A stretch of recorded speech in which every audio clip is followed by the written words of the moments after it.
Bonjour mes chers amis, bienvenue dans notre nouvelle émission La parole aux écrivains dans le cadre de notre cercle, le rendez-vous rive gauche, avec aujourd'hui Charles Pépin. Bonjour Charles.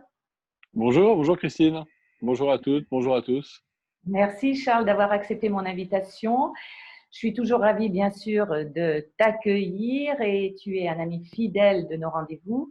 Et aujourd'hui, tu as souhaité que nous parlions de l'incertitude, comment vivre dans l'incertitude. Alors, nous allons voir ensemble comment elle se manifeste, comment nous pouvons l'accueillir, bien sûr, pour accepter tous les aléas de la vie et grâce à elle, ouvrir les champs de nos actions en toute liberté. Et pour commencer, juste une question. C'est l'incertitude et non pas la certitude qui est la nature des choses. Il y aurait une philosophie de l'incertitude. Alors, justement, pas exactement la nature des choses, puisque dans la nature des choses, au sens où c'est l'objet de la science précisément, d'étudier la nature des choses, il y a de la nécessité, il y a du destin en quelque sorte, donc il y a de la certitude, alors que dans la nature humaine, dans notre existence d'homme, peut-être il y a plus d'incertitude que dans la nature des choses. Mais attention, il faut quand même préciser que le principe d'incertitude d'Heisenberg nous dit que même du point de vue de la science, même du point de vue de la nature des choses, allô? C'est pas grave. Ouais. J'ai fait tomber le téléphone. Là, ça marche? Le plan est bon? Eh bien, voilà, l'incertitude. Eh bien, même d'après Heisenberg, il raconte qu'au cœur du réel, il y a un principe d'incertitude, c'est-à-dire qu'on ne peut pas sonder la vérité dernière des choses. D'ailleurs, à ce sujet, je vous renvoie au sublime livre de Jérôme Ferrari, qui porte pour titre Le Principe, et qui, en gros, parle de ça, et qui met d'ailleurs en rapport ce principe d'incertitude avec la beauté du monde. Et je vous renvoie d'ailleurs aussi à mon podcast sur Spotify, sur l'incertitude, qui est sorti, je crois, jeudi dernier, où justement, je développe cette analogie entre, au fond, l'incertitude et la beauté. Mais en fait, pour te répondre, oui, je pense que nous, les humains, nous habitons un élément naturel, un biotope, qui est l'incertitude, beaucoup plus que la certitude.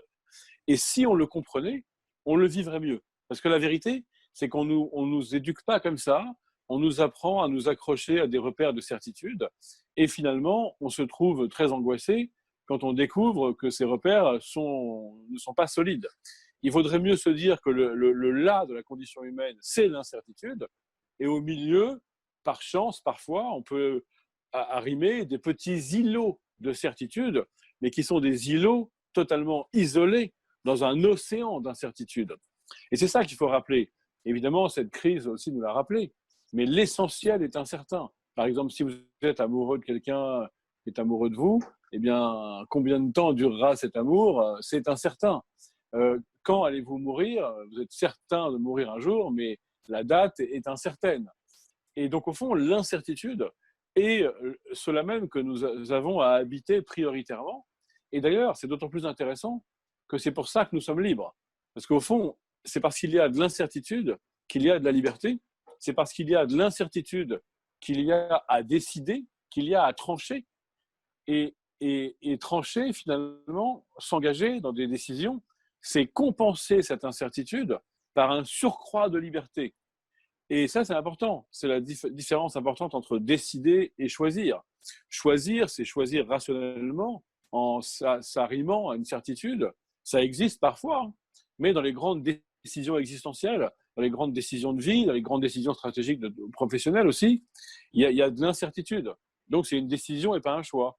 Et c'est cette incertitude qui rend la décision nécessaire et qui, au fond, est le terrain dans lequel nous avons à inventer notre liberté.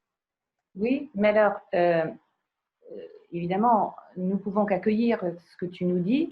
Cependant, en pratique, il est beaucoup plus difficile d'abord parce que tu parlais d'éducation, nous sommes élevés dans une sécurité par rapport à nos parents, après dans une certaine sécurité par rapport même à la cité, on l'a vu avec l'expérience que nous venons de vivre, et toute la difficulté, me semble-t-il, et je reviens, là je peux reciter ton livre « La confiance en soi », édité chez Allary Edison, c'est pour rester dans cette sécurité et embrasser cette incertitude, il s'agit d'acquérir la confiance en nous, Alors oui, aux autres et en la vie.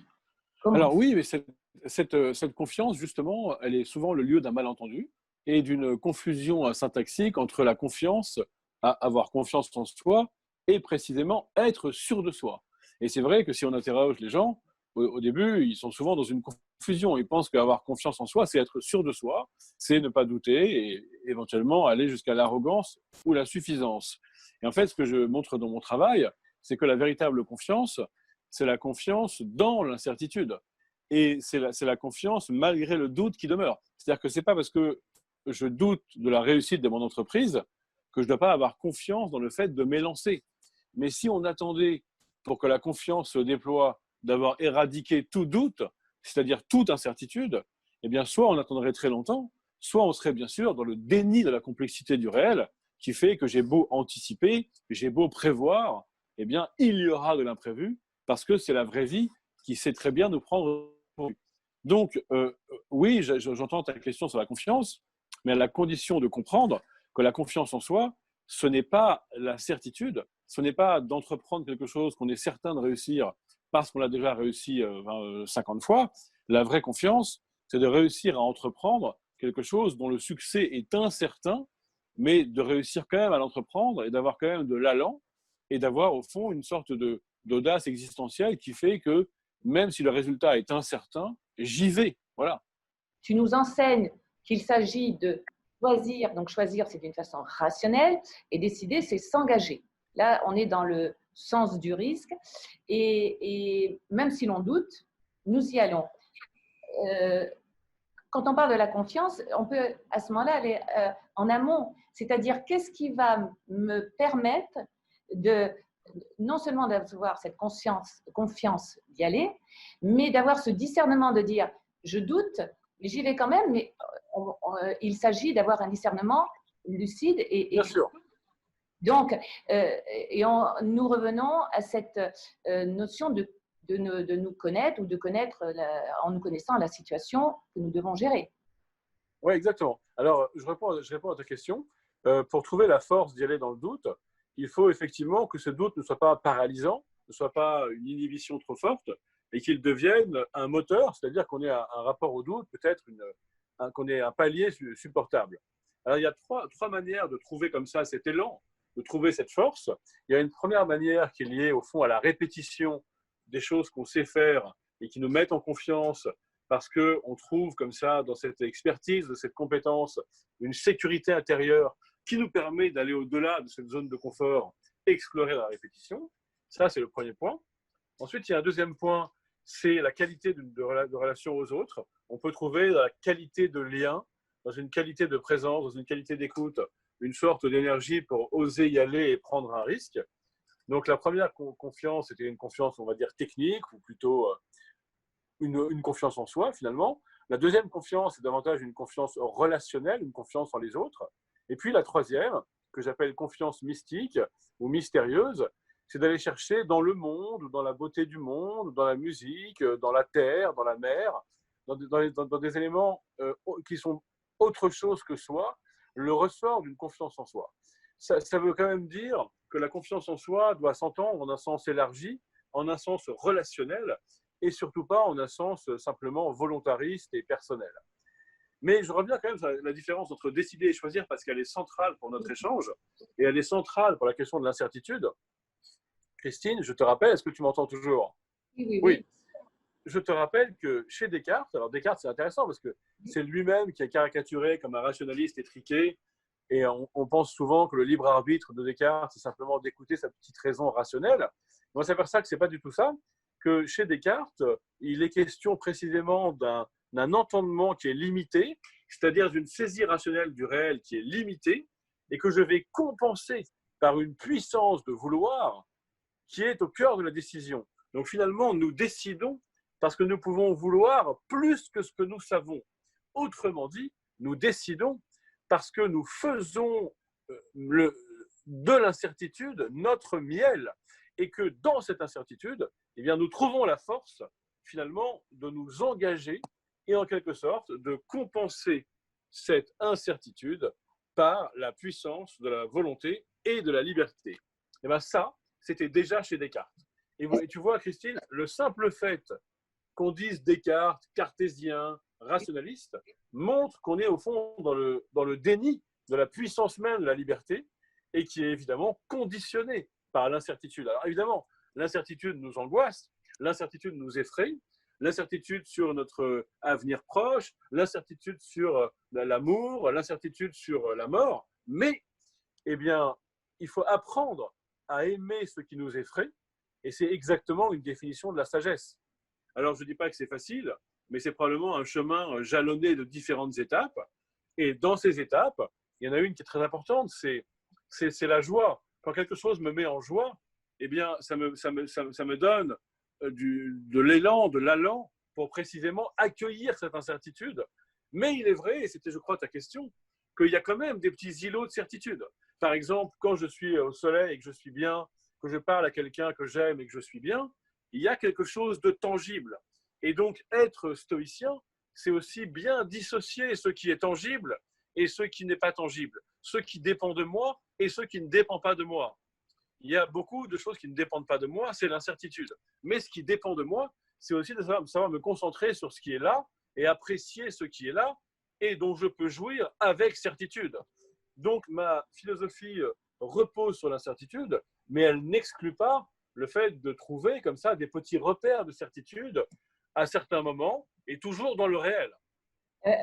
Alors, je le dirais peut-être d'une autre façon, peut-être pour nos amis. Effectivement, quand tu parles du processus, de ce processus de sagesse, eh bien, ça peut nous renvoyer aussi à voir la foi, c'est-à-dire être dans l'abandon et accueillir, c'est une manière aussi d'accueillir la certitude, dans cette confiance. Et là, on a tout un processus différent. Mais je pense qu'il y a une dialectique entre une confiance en des choses qu'on connaît et une confiance en des choses qu'on ne connaît pas. Donc, il y a une dialectique intéressante entre une maîtrise et une immaîtrise, entre une maîtrise et un abandon. En fait, ce que j'ai creusé, moi, c'est cette dialectique. C'est-à-dire que souvent, on rencontre deux camps. Il y a ceux qui sont dans le camp du lâcher-prise, de l'abandon, les mystiques, Christian Bobin, etc. Et puis, il y a ceux qui sont dans le coaching volontariste, un peu à l'américaine ou à l'anglo-saxonne. Et donc, dans une philosophie de la confiance, on voit souvent l'opposition entre ces deux camps. D'un côté, on va dire des bourrins volontaristes qui disent que tout est une question d'entraînement, de répétition et de progressive gain en confiance en soi. Et de l'autre côté, ceux qui disent que c'est une question d'abandon, de lâcher prise, d'ouverture au mystère des choses. Et moi, je pense que les deux, paradoxalement, vont ensemble dans un aller-retour et dans une dialectique. Il s'agit de se rassurer dans l'expérience d'une répétition et de se sentir à un moment autorisé à une forme d'immaîtrise, de se sentir autorisé à aller au-delà du connu. Et j'emploie dans mon livre une métaphore qui est la métaphore de la valse à deux temps.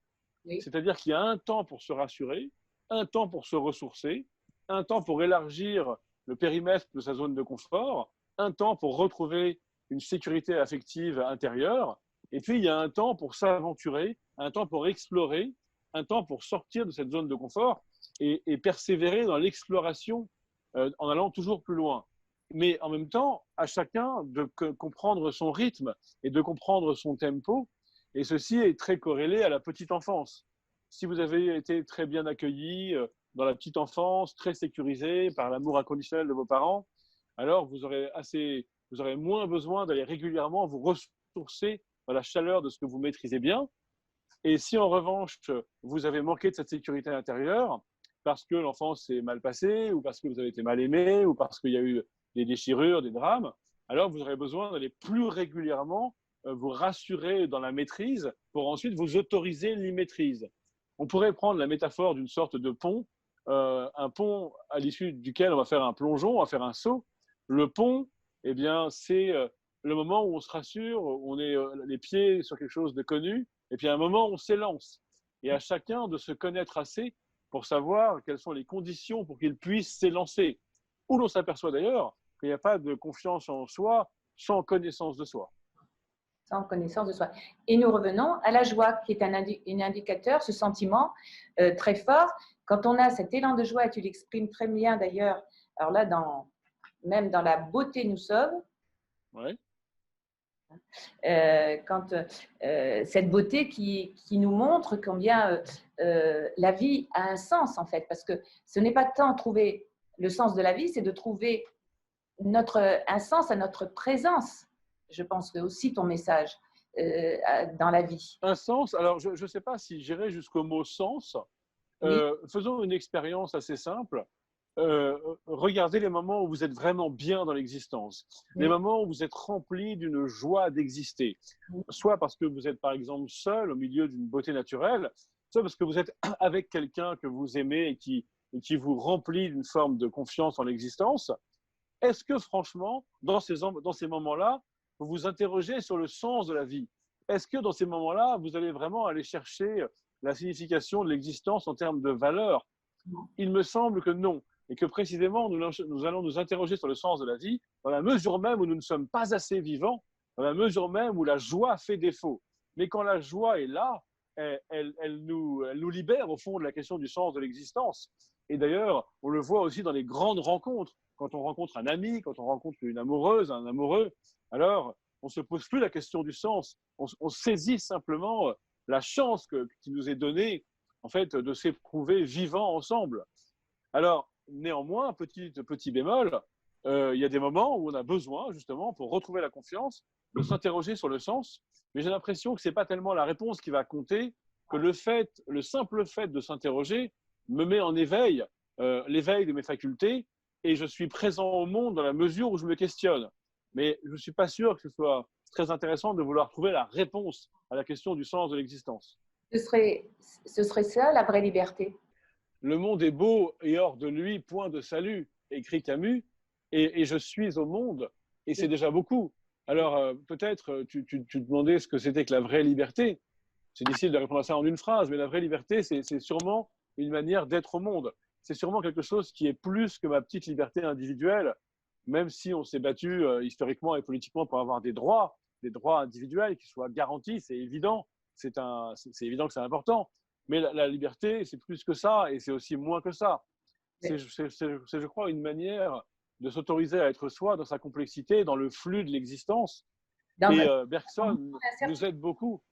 Justement, Bergson nous aide beaucoup là-dessus lorsqu'il dit vous êtes libre quand il y a entre vos gestes et vous-même la même ressemblance qu'il y a entre un artiste et ses œuvres. Et donc, vous voyez, quand les œuvres d'un artiste lui ressemblent, est-ce qu'il les a faites librement ou est-ce qu'il a été déterminé? La question n'est pas là. La question, c'est est-ce qu'il se retrouve dans ses œuvres?